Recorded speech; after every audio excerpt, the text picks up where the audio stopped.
Hello మిత్రులారా, మంచి మసాలా కథల కోసం మన ఛానల్ను తప్పకుండా సబ్స్క్రైబ్ చేసుకోండి.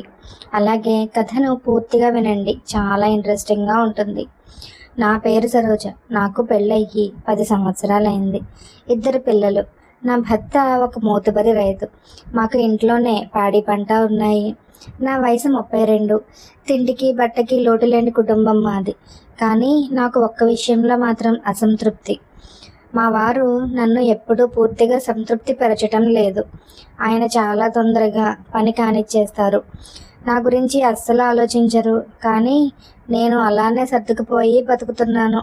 ఒక్కసారైనా నా మనసు తీరా తృప్తి అనుభవించాలని చాలా కోరికగా ఉంది. ఎవరినైనా ఉంచుకోవాలని ఉంది. కానీ మాది పల్లెటూరు కావడం వల్ల ఎంత చిన్న వ్యవహారమైనా అందరికీ తెలిసిపోతుంది. అందుకే ఏం చేయాలో అర్థం కాక నా కోరికను అణిచిపెట్టుకుని అలాగే సమయం కోసం ఎదురు చూస్తూ ఉన్నాను. ప్రతిరోజు అన్నం తింటున్నా కూడా ఆకలి తీరటం లేదు. నాకు ఒక్కరోజు కూడా కంటి నిండా నిద్ర పట్టడం లేదు. ఏం చేయను? నా బాధను ఎవరు తీరుస్తారు అని ఎదురు చూస్తూ ఉన్నాను. ఏళ్ళు గడిచిపోతున్నాయి.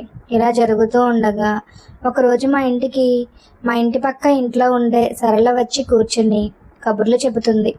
మేమిద్దరం చాలా క్లోజ్గా ఉంటాం. వాళ్ళ ఆయన చేసే పనుల గురించి చెప్తుంది. నేను నోరు వెళ్ళబెట్టుకుని తను చెప్పే మాటలు వింటున్నాను. అతడు ఆ పని చాలాసేపు చేస్తాడట. అబ్బా, అలాంటి మగడు నాకు దొరికితే ఎంత బాగుండు అనిపించింది. సరళకేమో విసుగు వస్తోందట. ఆయన పిలిస్తే అస్సలు దగ్గరికి వెళ్ళటం ఇష్టం ఉండదట. అతడికేమో అరగంట అయినా ఆకలి తీరదట. నా మొగుడికేమో 5 నిమిషాలకే కడుపు నిండిపోతుంది. ఆమె చెప్పే మాటలు వింటుంటే నాకు ఒళ్ళంతా వేడెక్కిపోవడం మొదలుపెట్టింది. ఇక ఆ రోజు సరళ వెళ్ళిపోయిన తర్వాత ఇంట్లోకి వెళ్ళి ఒక మంచి కీర దోసకాయ తీసుకుని పడక గదిలోకి వెళ్ళి పని కానిచ్చాను. ఇలా జరుగుతూ ఉండగా మా ఇంటికి ఒక అబ్బాయి వచ్చాడు ఒకరోజు. అతడికి 25 ఏళ్ళుంటాయి. బయట నుంచి అమ్మగారు అని పిలిచాడు. ఎవరా అని వెళ్ళి చూస్తే స్వామి. ఎవరు నువ్వు అని అడిగాను. అమ్మగారు, నేను పని కోసం వచ్చానండి. నాకు ఎవరూ లేరండి. ఏదైనా పని చెప్తే బాగా చేస్తానండి. చేసుకుంటూ మీ దగ్గరే పడి ఉంటాను అని చెప్పి అరుగు మీద కూర్చున్నాడు. నాకు అతడు మాట్లాడుతున్న మాటలు వినపడటం లేదు. అతడి శరీరాన్నే చూస్తున్నాను. చాలా అందంగా ఉన్నాడు. నల్లగా నిగనిగలాడే రంగు, మంచి కండలు తిరిగిన శరీరం. నిక్కర్ వేసుకున్నాడు. అతని కాళ్ళు చాలా బలంగా దృఢంగా కనిపిస్తున్నాయి. అబ్బా, మగాడంటే ఇలా ఉండాలి అనిపించింది. ఎందుకో కానీ నాకు ఎర్రగా మహేష్ బాబులా ఉండేవాళ్ళ కంటే నల్లగా బలంగా ఉండే మగవాళ్ళంటేనే ఇష్టం. వాళ్ళే నాకు ఎక్కువ ఆకర్షణీయంగా కనిపిస్తారు. స్వామిని చూడగానే నా మనసు ఆనందంతో నిండిపోయింది. అబ్బా, ఇతన్ని కనుక పనిలో పెట్టుకుంటే ఇక నాకు అసంతృప్తే ఉండదు. చూస్తుంటే అమాయకుడిలా ఉన్నాడు. అన్ని పనులకి బాగా వాడుకోవచ్చు. నా ఆకలి తీర్చుకోవచ్చు. భర్తను ఎలాగైనా అడిగి ఇతన్ని పనిలో పెట్టుకోవడానికి ఒప్పించాలి అనుకుంది. సరే కూర్చో, అయ్యగారు వచ్చాక నీ గురించి మాట్లాడతాను అని చెప్పి వాడికి తాగడానికి మంచినీళ్ళు ఇచ్చాను. ఎవరు నువ్వు? ఎక్కడి నుంచి వచ్చావని అడిగాను. మాది పక్క ఊరు. నాకు ఎవరూ లేరండి. చిన్నప్పటి నుంచి ఒంటరిగానే ఉన్నాను. కాయ కష్టం చేసుకుని బతుకుతున్నాను. మీరు పని చూపిస్తే ఇక్కడే ఉండి చేసుకుంటానమ్మా అన్నాడు. ఇక్కడే ఉంటావా అన్నాను నేను. అవునమ్మా, నాకు ఇల్లు లేదు. మీరు ఏ పని చెప్పినా చేస్తాను అన్నాడు. నాకు జాలి వేసింది. పాపం, ఇతన్ని ఎలాగైనా అన్ని విధాలుగా ఆదుకోవాలని అనిపించింది. ఈలోపు మా ఆయన వచ్చారు. ఎవరితను అని అడిగారు. స్వామిని చూపించి ఇతనికి ఎవ్వరూ లేరట. ఏ పని చెప్పినా చేస్తానంటున్నాడు. ఇక్కడే ఉండి మనకు అన్ని విధాలుగా ఉపయోగపడతాడండి. పనిలో పెట్టుకుందాం. నాకు ఇంట్లో నీళ్లు తోడటానికి, మొక్కలు అవి చూసుకోవడానికి మనిషి కావాలి. ఇతనైతే గొడవ ఉండదు. ఒంటరివాడు కాబట్టి మనం ఎలా చెప్తే అలా వింటాడు అన్నాను. మరి జీతం అది అన్నారు. అవన్నీ నేను చూసుకుంటాను, సరేనా అని నచ్చజెప్పాను. ఆయన ఒప్పుకున్నారు. మాకు బయట విడిగా చిన్న గదిలో అతన్ని ఉండమని చెప్పాను. పెద్దగా సామానేవి లేవు, 2 జతలు బట్టలు మాత్రం ఉన్నాయి. ఏ పని చెప్పినా కాదనకుండా ఒళ్ళు దాచుకోకుండా చేసేవాడు. అతను పనిచేసే అప్పుడు ఒంటి మీద చొక్కా వేసుకునేవాడు కాదు. ఎండలో పనిచేసే అతని ఒళ్ళు చెమటతో చాలా అందంగా మెరిసిపోతూ కనిపించేది. అతడు పనిచేసేప్పుడు నేను అతడి దగ్గరే నిలబడి ఎలా చేస్తున్నాడో చూడాలనే వంకతో కన్ను ఆర్పకుండా అతడి వైపే చూస్తూ ఉండేదాన్ని. అబ్బా, ఏం బాడీరా బాబు, వీడిని ఎవరు పెళ్లి చేసుకుంటారో కానీ దానికి మాత్రం ప్రతిరోజు పండగకి వీడు దాన్ని బాగా సంతృప్తి పరుస్తాడు అనిపించేది నాకు. వాడు పనిలోకి వచ్చిన దగ్గర నుంచి రాత్రుళ్ళు నిద్ర పట్టేది కాదు.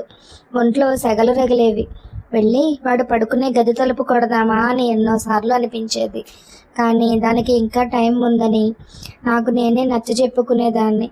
కావాలని వాడి ముందు నా పవిట లోపలి అందాలు కనీ కనపడకుండా ఉంచుకుని తిరుగుతూ ఉండేదాన్ని. కానీ వాడు మాత్రం నన్ను చూసేవాడు కాదు. ఎంతసేపు వాడి పనిలో వాడు ఉండేవాడు. ఒకరోజు నేను లోపల బట్టలు వేసుకుంటూ చీర తీసుకెళ్లడం మర్చిపోయినట్టు నటిస్తూ వాడిని బయట దండెం మీద చీర ఉంది పట్టుకురమ్మని పిలిచాను. వస్తున్నాను అమ్మగారు అంటూ ఆ చీర పట్టుకుని వచ్చాడు. నేను అప్పటికి లంగా జాకెట్ మాత్రమే వేసుకున్నాను.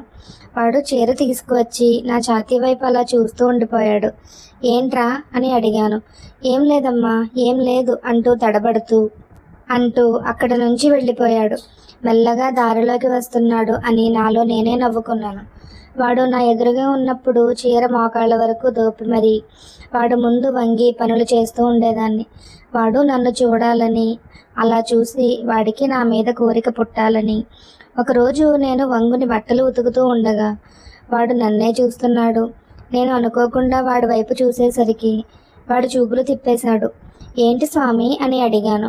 ఏం లేదమ్మా, ఏం లేదు అన్నాడు. ఏంటి నువ్వు ప్రతిసారి నా వైపు చూడటం, నేను చూసి ఏంటి అని అడగగానే ఏం లేదు అని తడబడటం అన్నాను. ఏం లేదమ్మగారు అన్నాడు సిగ్గుపడిపోతూ. పర్లేదు చెప్పు, సిగ్గెందుకు అన్నాను. ఏం లేదమ్మా, ఊరికే చూస్తున్నాను అన్నాడు. ఇప్పుడు నువ్వు చెప్తావా చెప్పవా? అమ్మా, మీరు అలా పనులు చేస్తుంటే నాకు మిమ్మల్ని చూడబుద్ధి అవుతుంది అన్నాడు. మీరు చాలా అందంగా ఉన్నారు అన్నాడు. అప్పటికి నేనేం మాట్లాడలేదు, నవ్వి ఊరుకున్నాను. తర్వాత ఒకసారి వాడికి భోజనం వడ్డిస్తూ వంగుని కూర వేస్తూ వాడి వైపు చూశాను. వాడు మళ్ళీ నన్నే చాలా ఆశగా ఆత్రంతో చూస్తున్నాడు. ఏంట్రా అన్నాను నేను అలాగే ఉండి. నిజంగా మీరు చాలా బాగుంటారండి అన్నాడు. సరే నిన్న చెప్పావుగా అన్నాను. మళ్ళీ చెప్పాలనిపించిందమ్మా. సరే తిను అని నాలో నేను నవ్వుకుంటూ దారిలోకి వచ్చాడు అనుకుని అక్కడి నుంచి వెళ్ళిపోయాను. ఒకరోజు నేను ఇంట్లో బట్టలు మార్చుకుంటూ ఉండగా వాడు అనుకోకుండా ఏదో అడగటానికి లోపలికి రావడం గమనించాను. రే స్వామి, బయటకు వెళ్ళి ఎవరైనా ఉన్నారేమో చూసి తలుపులు వేసిరా అన్నాను. అలాగేనమ్మా అంటూ వాడు బయటకు వెళ్ళి తలుపులు వేసి నా దగ్గరికి వచ్చి నేను బట్టలు మార్చుకోవడం చూసి వెనక్కి తిరిగాడు. ఎందుకురా వెనక్కి తిరిగావు అన్నాను. అమ్మా, మీరు బట్టలు మార్చుకుంటున్నారని తెలియకొచ్చానమ్మా అన్నాడు. పర్లేదు లైట్రా, నా జాకెట్కి వెనుక ఉక్సులు పెట్టవా? అందటం లేదు అన్నాను. అమ్మ నేనా అన్నాడు. అవును నువ్వే రా అన్నాను. ఇక వాడు వచ్చి హుక్సులు పెట్టాడు. మొదటిసారి వాడి చేతి స్పర్శ నాకు తగిలింది. ఆ చేతిలో ఎంత మొరటిగా ఉన్నాయో అవి నా మీద పడితే ఆహా, నా అందాలు ఎర్రగా కందాల్సిందే అనుకున్నాను. వాడు నా వెనక నుంచి హుక్సులు పెడుతున్నా వాడిని ఓరకంట గమనిస్తూనే ఉన్నాను. అమ్మ అదిరిపోయింది అన్నాడు. సరే నువ్వు వెళ్ళు అన్నాను. ఏమీ మాట్లాడకుండా వెళ్ళిపోయాడు. కానీ వాడి స్పర్శ నాలో మాత్రం కోరికలు రేకెత్తిస్తోంది. ఇక నాకు లాభం లేదు. తొందరలోనే ముహూర్తం పెట్టాలి అనుకున్నాను. ఒకరోజు స్వామిని పిలిచాను. స్వామి, నాకు నడుము నొప్పిగా ఉంది, కొంచెం నొక్కవా అని అడిగాను. అమ్మ నేనా? అవునరా, నాకు అందటం లేదు, కొంచెం ఈ అరుకు రాసి నడుము పట్టు అన్నాను. వాడు మొదలుపెట్టాడు. అలా నొక్కుతూ మసాజ్ చేస్తూ ఉంటే నాకు ఒళ్ళంతా తిమ్మిరిగా ఉంది. ఒళ్ళు మెల్లగా వేడెక్కడం మొదలుపెట్టింది. వాడు కూడా ఇదివరకులా కాకుండా ఏదో వింతగా ప్రవర్తిస్తున్నట్టు అనిపించింది. ఏంటి స్వామి, సరిగ్గా పట్టు అన్నాను. పడుతున్నాను కదండి అన్నాడు. ఇదేంటి ఎప్పుడు అమ్మగారు అని పిలిచేవాడు ఈరోజు అండి అంటున్నాడు అని వాడి వైపు చూశాను. వాడి కళ్ళు కోరికతో నన్ను తినేసేలా చూస్తున్నాయి. ఏంట్రా అన్నాను. అమ్మా, నాకు మీరు కావాలి అన్నాడు. సరేరా అంటూ వాడిని నా మీదకి లాక్కున్నాను. ఇన్నాళ్ళు వాడి చేత కావాలి అనిపించుకునే మాట కోసమే ఎదురు చూస్తున్నాను. పాపం వాడికి మొదటిసారి కావడం వలన ఏమీ తెలియదు. అన్నీ నేనే చెప్పి చేయించుకోవాల్సి వచ్చింది. కానీ చెప్పిన పనిని చెప్పినట్టు తూచా తప్పకుండా చేశాడు. ఏ మాటికి ఆ మాటే. వాడి పనితనం మాత్రం అద్దరిపోయింది. చాలా ఓపిక ఉంది. కొంచెం సేపు ఆపుకో అంటే ఆగేవాడు. ఎక్కడ ఏది ఎప్పుడు ఎలా చేయమంటే అలా చేసేవాడు. అమ్మగారు అన్నాడు. ఏంట్రా అన్నాను.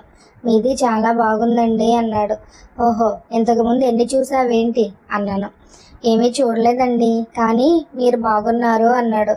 సరేరా, ఇక మీదట అది నీదే. నీకు పూర్తిగా అప్పగించేస్తా. నువ్వు ఎలా కావాలంటే అలా ఆడుకోవచ్చు. సరేనా? నీకు ఇంట్లో అన్ని పనులతో పాటు రోజు ఆ పని కూడా ఉంటుంది. సరేనా? ఇక నుంచి నీకు ఎలాంటి అడ్డంకి ఉండదు. ఈ పని బాగా చేస్తే నీకు ఇంకా జీతం కూడా పెంచుతాను.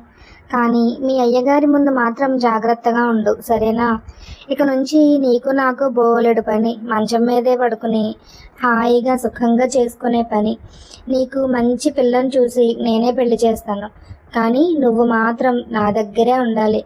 రోజు నా దగ్గర నీ బల ప్రదర్శన చెయ్యాలి. నీ సత్తా చూపించాలి. అస్సలు ఒళ్ళు దాచుకోకూడదు అన్నాను. సరే అమ్మగారు, మీరు ఎలా చెప్తే అలా చేస్తాను అని వాడు మళ్ళీ మొదలుపెట్టాడు. ఇప్పుడు నేను చెప్పలేదు కదరా, మీరే కదమ్మా అడ్డు చెప్పను అన్నారు. మరి మీరు చెప్పిన పని బాగా చెయ్యాలి కదా అమ్మా. ఇక నుంచి మీకు అస్సలు లోటు రాదు. నేను మీకు అన్ని పనులు బాగా చేసి పెడతాను. సరేనా? మీరు రాత్రి అంటే రాత్రి, పగలంటే పగలు, ఎప్పుడు మీతోనే. ఇంత మంచి అమ్మగారు నాకు దొరుకుతుందని ఎప్పుడూ అనుకోలేదు అంటూ నా మీదకు మళ్ళీ విజృంభించాడు. ఆ తరువాత నాకు అసంతృప్తి అనేది లేదు. వాడు నేను ఎప్పుడు ఏదో ఒక పని చేసుకుంటూనే ఉండేవాళ్ళం. మా వారి ఇంట్లో ఉంటే మేము పశువుల పాకలో, ఆయన బయటికి వెళితే మేము ఇంట్లో లేదా వంటింట్లో, ఎక్కడ పడితే అక్కడ మా పని మేము చేసుకుంటూ ఉండేవాళ్ళం. స్వామికి పని అలవాటు చేసిన తర్వాత నాకు అస్సలు ఖాళీ అంటూ లేదు. నాకు ఇక ఏ బాధ లేదు. నా పనివాడి వల్ల నా జీవితం చాలా సంతృప్తిగా ఉంది. మరిన్ని మంచి రొమాంటిక్ కథల కోసం మన ఛానల్ను తప్పకుండా సబ్స్క్రైబ్ చేసుకోండి.